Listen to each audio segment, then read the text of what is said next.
अपनी आत्मा को बचाएं, अपने दिमाग को बचाएं।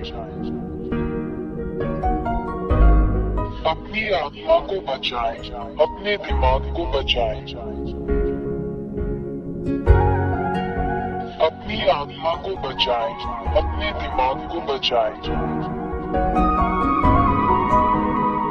अपनी आत्मा को बचाएं, अपने दिमाग को बचाएं। नमस्ते, ये एलिया है जो आपके साथ है। मैं आपको महान सच्चे ईश्वर याह और याहोशुआ के नाम पर सलाम करता हूँ। 2, मैं तुम्हें सिखाता हूँ कि सच्चा ईश्वर पापियों को पसंद नहीं करता और पापी नरक में अनंत आग में जाएंगे। 3, यदि तुम अब भी पापी बने रहोगे तो नरक में जाओगे। 4, पापियों का क्या मतलब है? पापियों का अर्थ है ऐसा करना: मूर्ति पूजा, ज्योतिष, झूठा, किसी को हानि पहुंचाना, जादू टोना, चोर, किसी को मारना, धूम्रपान करने वाला, अपमान करने वाला, पीने वाला, तिरस्कार करने वाला। 5, उन चीजों के प्रति प्रार्थना करें जो बोलती नहीं है और हिल नहीं सकती हैं, जैसे मूर्तियां, चित्र, प्रतीक। 6, हर कोई जो आपसे ऐसा करवाता है वो असली भगवान नहीं है। ये राक्षस, शैतान है जो आपको ये सब करने के लिए प्रेरित करते हैं। 7, इसलिए तुम सब जो ऐसा करते हो, कष्ट, पीड़ा, अशांति, भय में रहते हो और तुम्हें शांति नहीं मिलती, तुम सदैव संकट में रहते हो। 8, आप कभी भी प्यार में नहीं रह सकते। आप हमेशा किसी को चोट पहुंचाने और चोट पहुंचाने की फिराक में रहते हैं, आपके भीतर शांति नहीं है। 9, तुम्हें इस तरह देखना बहुत दुर्भाग्यपूर्ण है। मैं यहाँ आपको इन सभी खतरों से बाहर निकालने के लिए आपके लिए सही समाधान दूंगा। 10, मैं एलिया, सच्चा ईश्वर जो बचाता है, तुम्हें सिखाऊंगा। उसके पास एक हाथ है जो आपकी मदद कर सकता है। उसके पास एक मुंह है जो आपसे बात कर सकता है। उसके पास कान है जो आपकी बात सुन सकते हैं। 11, वो तुम्हें उस गहरे गड्ढे से 13, शैतान ने तुम्हें दुख पहुंचाया क्योंकि तुम सच्चे ईश्वर के साथ नहीं हो। 14, क्योंकि यह सच्चा ईश्वर पापियों से कभी प्रेम नहीं करता, वो पापियों के विरुद्ध है। 15, शैतान, दानव आपको लाइलाज बीमारियां देते हैं, आपको आवेशित, राक्षसी बनाते हैं। वे आपके रास्ते में इतनी विनाशकारी समस्याएं देते हैं कि आप निराशा में पड़ जाते हैं और बुराई करते हैं जब तक आप संकट में नहीं डूब जाते, और यहाँ तक कि आपको आत्महत्या करने के लिए भी मजबूर कर देते हैं। 16, ये उस दुष्ट शैतान की योजना और हमला है जो हर दिन, हर मिनट आपका पीछा कर रहा है। 17, जहाँ तक सच्चे ईश्वर की बात है, वो केवल आपको बुराई, पाप न करने में मदद करके आपको अच्छा जीवन, बेहतर जीवन प्रदान करना चाहता है, क्योंकि उसे पाप पसंद नहीं है। 18, वो एक सच्चे पिता की तरह है जो नहीं चाहता कि उसके बच्चे एक दूसरे को नुकसान पहुंचाएं। सच्चा ईश्वर इसे कभी पसंद नहीं करता क्योंकि वो सृष्टिकर्ता है। सच्चा रचनाकार हमेशा इस बात का ध्यान रखता है कि उसकी रचनाएं एक दूसरे को खत्म नहीं करती, बल्कि एक दूसरे से प्यार करती हैं। 19, सृष्टिकर्ता, सच्चा ईश्वर तुम्हें बचाना चाहता है, तुम्हें छुटकारा देना चाहता है, ताकि तुम फिर पाप न करो, क्योंकि वो पाप से प्रेम नहीं करता।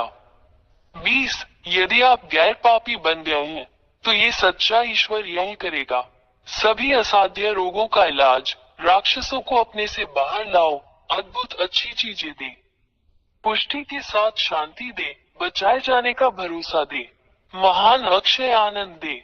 21, इसलिए सच्चे ईश्वर को ये पसंद है कि तुम गैर पापी बन जाओ, ताकि वो तुम्हारी सहायता कर सके और तुम्हें बचा सके। 22, इसलिए शैतान राक्षसों से अपना सब संबंध तोड़ दो और अपने ईश्वर, अपने उद्धारकर्ता की ओर फिरो, जो पापों से प्रेम नहीं करता।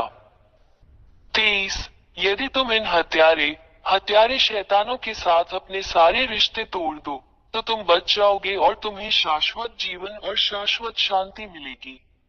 24, अब तुम्हें पीड़ा नहीं होगी, तुम्हें अब कोई चिंता नहीं होगी, तुम्हें अब कोई भय नहीं रहेगा।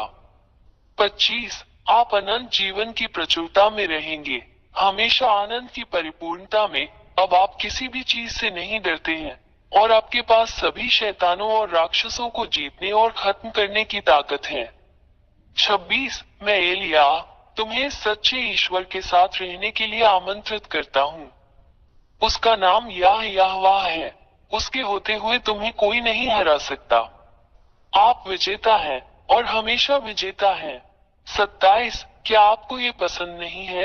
28 यदि आप इस सच्चे ईश्वर के साथ रहने का निर्णय लेते हैं तो मैं आपको सिखाऊंगा कि आपको क्या करना चाहिए। 29 सबसे पहले मैं तुम्हें इस सच्चे ईश्वर का ज्ञान कराऊंगा। वो इब्राहिम का परमेश्वर, इसराइलियों का परमेश्वर है। 30 परंतु जब इसराइलियों ने उसके नियमों का उल्लंघन किया तब सच्चे ईश्वर याहवे ने उन्हें छोड़ दिया। 31 और इजरायली आज तक उसके शाप से पीड़ित हैं। 32 यही कारण है कि यह महान ईश्वर अन्य राष्ट्रों की ओर मुड़ता है और तुम्हें बचाना चाहता है। आज आपके लिए मोक्ष है, मोक्ष ले लो। भगवान यहोवा आप तक पहुंचते हैं, उसका भी हाथ थाम लो। 33 उसने तुम्हारे लिए अपना पुत्र दे दिया और उसका पुत्र तुम्हारे प्रति प्रेम के कारण तुम्हारे लिए अपना प्राण देने को तैयार हो गया। उसने अपना रक्त क्रूस पर बहाया जिससे तुम भी उसके रक्त से बच जाओगे और तुम भी जीवित रहोगे। पाप से मुक्त हो जाओ और तुम फिर पाप नहीं करोगे। 34 क्रूस पर बहाए गए अपने पुत्र के रक्त के माध्यम से ये सच्चा ईश्वर पिता यहोवा अपने पुत्र के माध्यम से मनुष्यों को बचाने के लिए सहमत है। 35 जो कोई अपने पुत्र के इस रक्त को स्वीकार नहीं करेगा वो कभी भी पाप से दूर नहीं होगा। 36 ये केवल अपने पुत्र के माध्यम से है कि भगवान यहोवा किसी को गैर पापी बनाता है। 37 और यदि तुम इस सच्चे ईश्वर द्वारा उसके पुत्र द्वारा तुम्हारे लिए बहाए गए रक्त द्वारा दिए गए इस उद्धार को स्वीकार करोगे तो तुम तुरंत उद्धार पाओगे।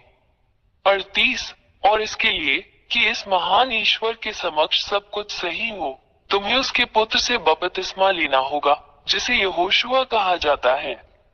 39 इसलिए मैं एलिया आपको पिता याहवे और उनके पुत्र यहोशुआ के साथ एकजुट होने के लिए आमंत्रित करता हूं ताकि आप बच सके। 40 एलिया के द्वारा अपना बपतिस्मा करो और तुम सदैव विजयी रहोगे। तू शैतान राक्षसों पर विजय प्राप्त करेगा और उन्हें रौंदेगा और अपने पैरों तले नष्ट करेगा। 41 आप एक संत बन गए हैं जो अब पाप नहीं करता और इस महान ईश्वर याह के संरक्षण में है। 42 अपना निर्णय ले, मैं तुम्हारा इंतजार कर रहा हूँ। मी एलिया प्रथम बने यहोशुआ में आपका स्वागत है। 43 पिता परमेश्वर याह आपकी प्रतीक्षा कर रहा है। यहोशुआ आपका इंतजार कर रहा है। एलिया आपके उद्धार और आपके बपतिस्मा के लिए आपकी प्रतीक्षा कर रहा है। पिता याह और यहोशुआ आपको आशीर्वाद दे अपनी आत्मा को बचाएं, अपनी आत्मा को बचाएं। 44 मुझे इस नंबर पर कॉल करें 261328666397 यदि आप वास्तव में बचाया जाना और छुटकारा पाना चाहते हैं। 45 मैं हमेशा यहाँ हूँ। मैं एलिया तुम्हें बचाने के लिए और शैतान से लड़ने और उसे हराने में तुम्हारी मदद करता हूँ जो तुम्हें इतना नुकसान पहुँचाता है। एलिया आपका इंतजार कर रहा है, यहोशुआ आपका इंतजार कर रहा है, बच जाओ। अपने उद्धार को मत चूको, जल्दी आओ, यहोशुआ आपका इंतजार कर रहा है। अपनी आत्मा को बचाएं, अपने दिमाग को बचाएं। अपनी आत्मा को बचाएं, अपने दिमाग को बचाएं। अपनी आत्मा को बचाएं, अपने दिमाग को बचाएं। अपनी आत्मा को बचाएं, अपने दिमाग